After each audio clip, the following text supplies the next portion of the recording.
Obliterated is not my word. It's the word the Secretary of Defense used standing at a Pentagon podium, describing exactly what happened when American B-2 bombers dropped 14 30,000-pound bombs on Iran's most protected nuclear facility. In a mission so consequential, the president himself would later go even further, calling the entire operation totally obliterated and spectacularly successful in the same breath. And this week, that word is back in the headlines again, because the same weapon, the same aircraft, and possibly the same underground target are all back in the conversation as this war grinds through its latest, most dangerous escalation yet. So let's do this properly. Let's go back to the strike that made bunker busters a household term, walk through exactly what that weapon does and how it works, cover what's happened with it since this war reignited in February, and then get into why it's suddenly relevant again this week in a way that could shape whatever comes next. Quick note on sourcing before we start, because a topic like this attracts an enormous amount of exaggeration online, half-accurate screenshots, and outright invented claims about capabilities these weapons don't actually have. And I want you trusting every single claim in this breakdown rather than taking any of it on faith. Everything here is drawn from official Pentagon briefings, CBS News, and the War Zone's detailed reporting on the original mission, satellite imagery analysis published by the Institute for Science and International Security, and cross-referenced through the War Zone's independent review, Defense News and Air and Space Forces magazine's coverage of the weapons supply chain, and IAEA Director General Rafael Grossi's own public statements on inspection findings. Where sources disagree on specifics, and there's at least one meaningful disagreement I'll walk you through later, I'm telling you both versions, rather than picking whichever one sounds more dramatic. Let's start at the beginning, because you genuinely can't understand why this weapon matters again this week without first understanding what it actually did the first time it was ever used in combat. In the early hours of June 22nd last year, 7 American B-2 Spirit stealth bombers, flying a mission so secret that even the pilots' own families weren't told what was happening until it was already underway, struck 3 of Iran's most important nuclear facilities in a single coordinated operation, the Pentagon named Operation Midnight Hammer. Each B-2 carried 2 GBU-57 Massive Ordnance Penetrators, bombs weighing roughly 30,000 pounds apiece, and over a 25-minute window, 14 of them were dropped across 2 target areas at Iran's Fordow and Natanz nuclear sites. A U.S. Navy submarine separately launched more than 24 Tomahawk cruise missiles at Iran's Isfahan facility. It was, by any honest measure, one of the most complex and consequential single-air operations in modern American military history, and it marked the first time the GBU-57 had ever been used in actual combat after roughly 15 years of development specifically built around one target, the deeply buried Fordow enrichment facility. Let's talk about what this bomb actually is, because the sheer, almost absurd size of it tends to obscure how precisely engineered it actually is underneath all that raw mass. The GBU-57, formerly called the Massive Ordnance Penetrator, weighs approximately 30,000 pounds,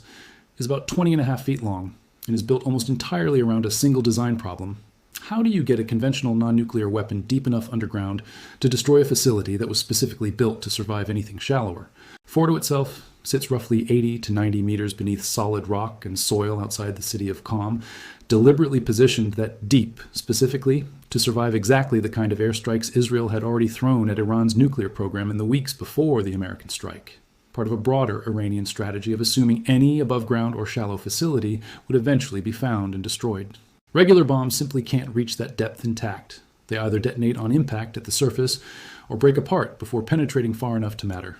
The GBU-57 solves that with an unusually thick, hardened steel casing that lets it physically survive the impact and continue driving downward through rock and reinforced concrete before its fuse. Deliberately delayed, rather than instant, triggers detonation once the bomb has actually reached the target depth. The Air Force says it can punch through up to 200 feet of rock, or roughly 60 meters of earth depending on what it's driving through, and the destructive effect once it detonates isn't primarily about the blast traveling outward the way a normal surface bomb works. It's what engineers call an overpressure effect, a violent shock wave generated underground that collapses the structure around it from the inside out, which is far more effective against a buried facility than an explosion that mostly vents upward and outward through open air at the surface. The mission itself, once you get into the details, is a genuinely remarkable piece of precision engineering applied to a problem that had never been solved in combat before. At Fordow specifically, the B-2s targeted 2 main ventilation shafts feeding the underground facility, dropping 6 bombs down each one. The first pair in each shaft designed to punch through the reinforced concrete covers protecting the shaft entrance, with the following bombs then able to drive deeper into the facility itself once that initial barrier was gone. A 13th bomb was held as what the Pentagon called a flex weapon, a backup in case if something failed earlier in the sequence. 2 additional MOPs were dropped on Natanz, targeting an underground portion of that facility separately. 125 aircraft total supported the mission, including fighters, refueling tankers, and surveillance planes flying in careful coordination across thousands of miles. And according to the Joint Chiefs Chairman at the time, Iranian air defenses never engaged the bombers at all throughout the entire mission, either failing to detect them or being effectively suppressed by supporting operations beforehand. Let's talk about the aircraft that made this possible, because the B-2 itself is as central to this story as the bomb it carried. The Spirit is America's only stealth bomber capable of carrying the GBU-57 at all, and each aircraft can only carry 2 of these bombs at a time, given their sheer size and weight. Roughly 7 of the Air Force's 19 operational B-2s flew the mission, launched from Whiteman Air Force Base in Missouri on a round trip covering thousands of miles with multiple aerial refuelings along the way, rather than staging from a closer regional base. That's a deliberate choice worth understanding on its own. Flying from the continental United States rather than a forward base in the Middle East demonstrates a capability that matters strategically well beyond this one mission. The ability to generate a devastating strike directly from American soil, sustain it through in-air refueling, penetrate some of the most heavily defended airspace on the planet, and return home safely, all without depending on a regional base that could be politically constrained by a host nation or exposed to retaliatory strikes itself. Some reporting around this period noted that 6 B-2s had also been forward positioned at Diego Garcia in the Indian Ocean earlier in the year before returning to Missouri, with B-52 bombers taking their place at that forward location, which tells you the Air Force has been actively managing exactly how visible and how forward deployed this specific capability stays throughout the broader conflict, likely balancing deterrent value against operational security. It's worth sitting with how unusual it is for a mission like this to achieve total surprise against a country that had already been at war with Israel for over a week by that point, with air defenses presumably on high alert. According to the Joint Chiefs Chairman's own account, Iranian fighters never got airborne to intercept the bombers, and Iranian surface-to-air missile systems appear to never have detected the B-2s at all throughout the mission. Whether that reflects genuinely effective stealth performance against a modern integrated air defense system, or reflects that Israel's preceding week of strikes had already degraded Iran's radar and air defense network enough that the American bombers faced a much softer environment than a fully intact system would have presented, is exactly the kind of question military analysts continue to debate, and there's no fully settled public answer to it. What is confirmed is that no American aircraft were engaged, no shots were fired at the bomber formation during its approach or its exit from Iranian airspace, and the entire strike package returned home without incident, which by any measure represents an extraordinarily clean execution of one of the most complex strike packages flown in recent memory. Now, here's where responsible reporting on this story has to slow down, because what actually got achieved by that strike remains genuinely disputed, and I'm not going to pretend there's a clean, settled answer, just because the initial Pentagon language was dramatic and confident. In the immediate aftermath, officials described all 3 targeted sites as having sustained extremely severe damage. Satellite imagery published in the days afterward showed what looked like substantial structural destruction at Fordow specifically, and independent analysts largely agreed that site took the worst damage of the 3. But the International Atomic Energy Agency's own Director General Rafael Grossi gave a more measured public assessment describing damage at Isfahan's uranium conversion buildings and at tunnel entrances used to store enriched material, and confirming ground-penetrating munitions had struck Natanz's fuel enrichment plant, without characterizing either site's destruction in the same absolute terms the Pentagon initially used. Iranian officials, for their part, claimed no irreversible damage had occurred and said all 3 sites had been evacuated in advance, including, according to some reporting at the time, a concern among independent experts that trucks spotted outside Fordow in the days before the strike may have been used to relocate enriched uranium and equipment before the bombs ever landed. Whether that actually happened, and how much nuclear material Iran successfully moved out before the strike, if it truly did,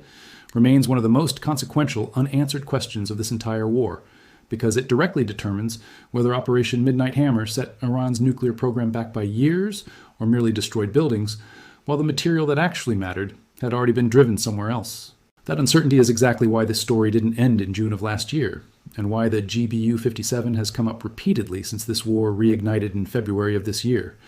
When the current phase of fighting began with coordinated American and Israeli strikes, satellite imagery analysis picked up something new by early March, a previously overlooked facility called Talagan 2, part of Iran's broader Parchin military complex, showing impact damage consistent with the same kind of large-scale penetrating munitions used at Fordow. What made this site notable is that satellite images from the months beforehand showed Iran had specifically reinforced Talagan 2 with a fresh concrete shell and then covered it with additional soil in the weeks leading up to the renewed conflict. Exactly the kind of hardening that would require something in the GBU-57's weight class to reliably defeat. Independent imagery analysts who compared the impact points at Talagon 2 to the confirmed Fordow and Natanz strike photos from the previous year described them as broadly consistent with each other. 3 large, precisely spaced craters arranged in the same distinctive pattern you'd expect from the same weapon used the exact same way. I want to flag something directly here because it's exactly the kind of detail a channel like this exists to get right instead of glossing over for the sake of a cleaner narrative.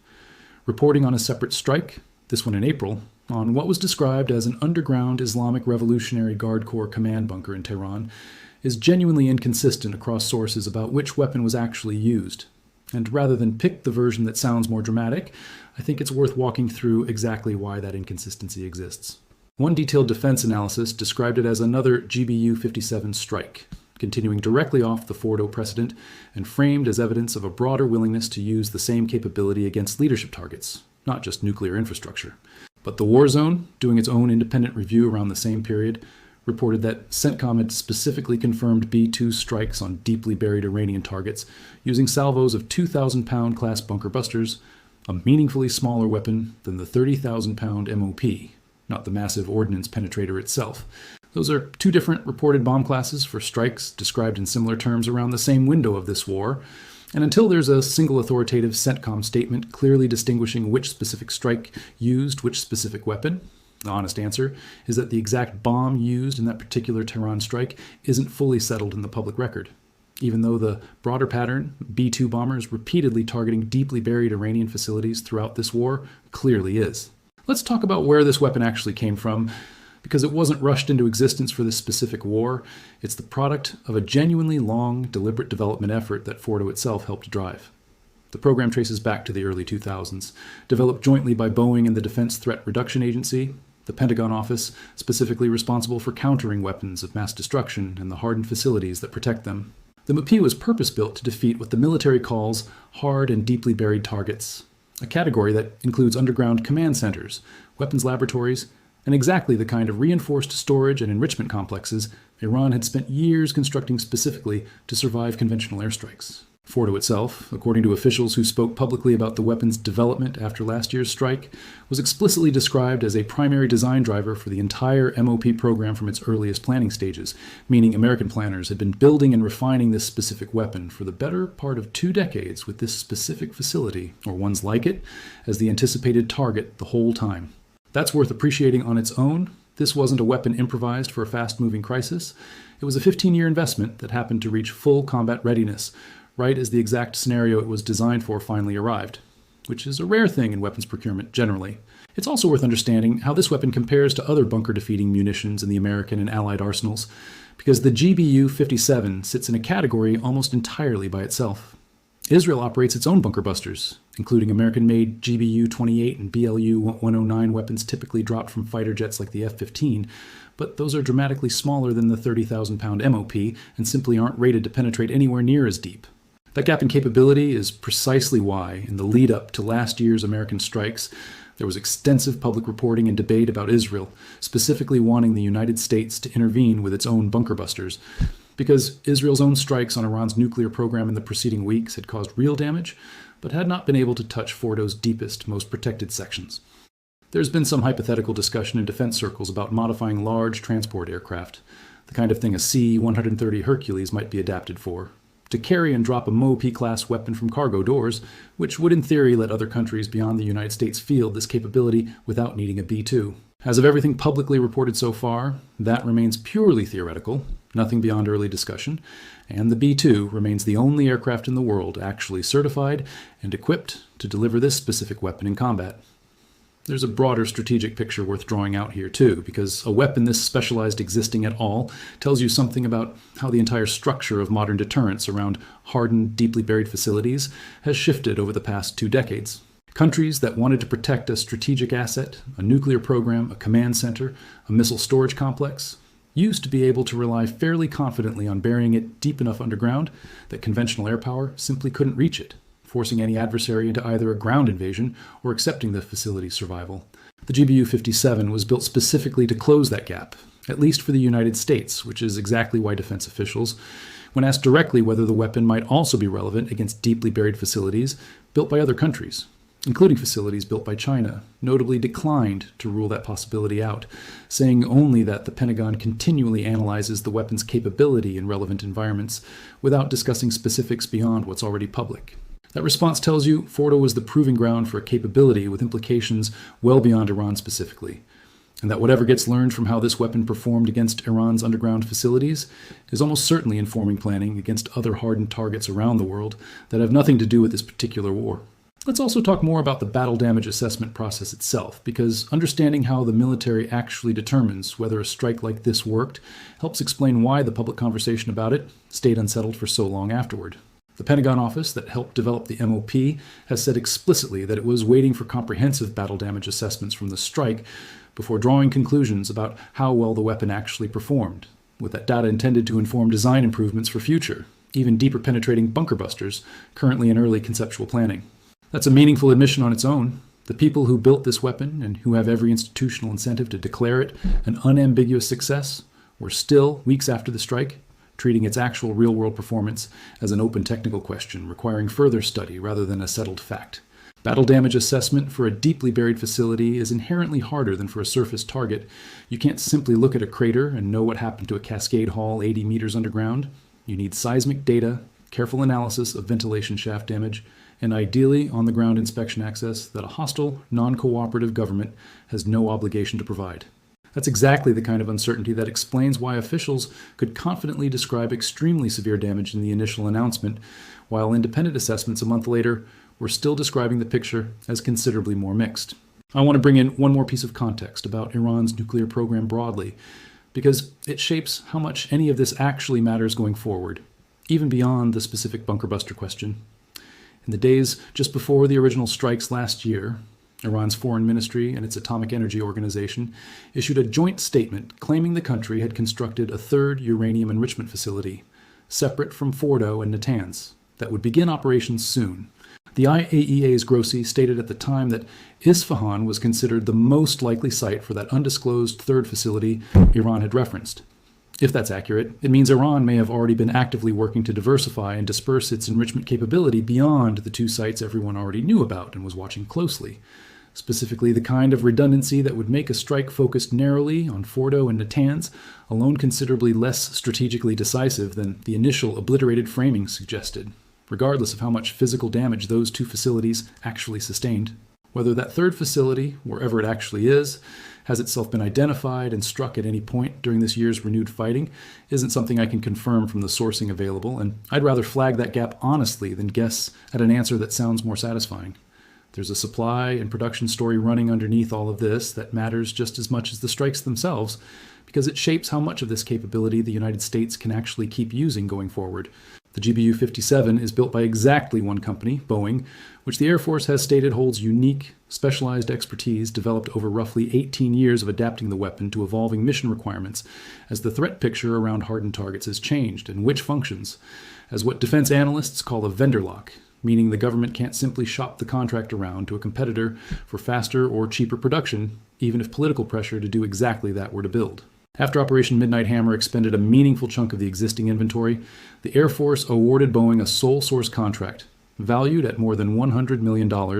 according to publicly posted, but partially redacted justification documents, specifically to replenish the stockpile and produce more of the guidance tail kits that steer the bomb to its target using a combined GPS and inertial navigation system. Here's the detail that actually matters most. For understanding what this means going forward, those replacement deliveries aren't expected to begin until January of 2028. That's not a typo, and it's not a small gap by any reasonable standard for a weapons system still actively being used in an ongoing conflict. It means whatever inventory of GBU-57s the United States had on hand when this war reignited in February is functionally the entire supply it has to work with for the foreseeable future, with no meaningful replenishment arriving for close to 2 years. Defense analysts have specifically noted this shortage as a real constraint limiting the campaign's ability to strike Iran's underground ballistic missile bases at the scale commanders might otherwise want, precisely because every single MOP used against a nuclear site or a command bunker is one fewer available for a missile facility buried deep in the mountains near Khosrow Shah, Sahand, Urmia, or Qom, all locations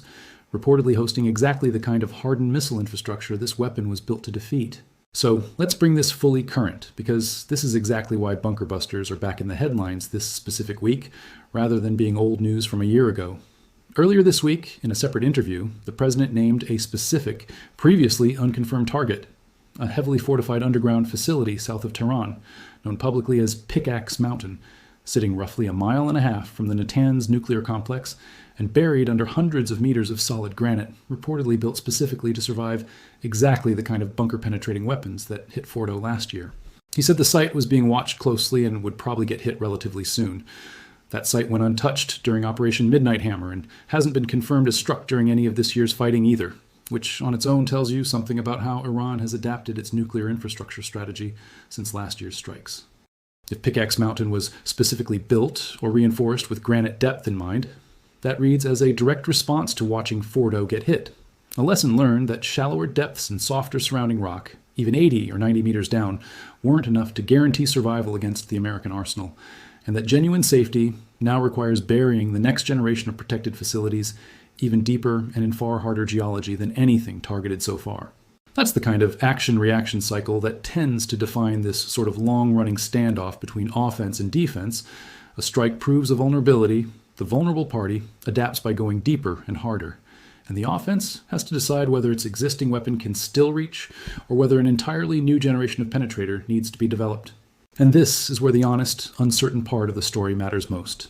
Military analysts who've examined the geology involved have raised real questions about whether even the GBU-57, the most powerful conventional bunker-defeating weapon in the American arsenal, can physically penetrate deep enough through hundreds of meters of solid granite to meaningfully damage a facility built at that depth. Granite is dramatically harder and more resistant to penetration than the rock and soil layers at Fordow,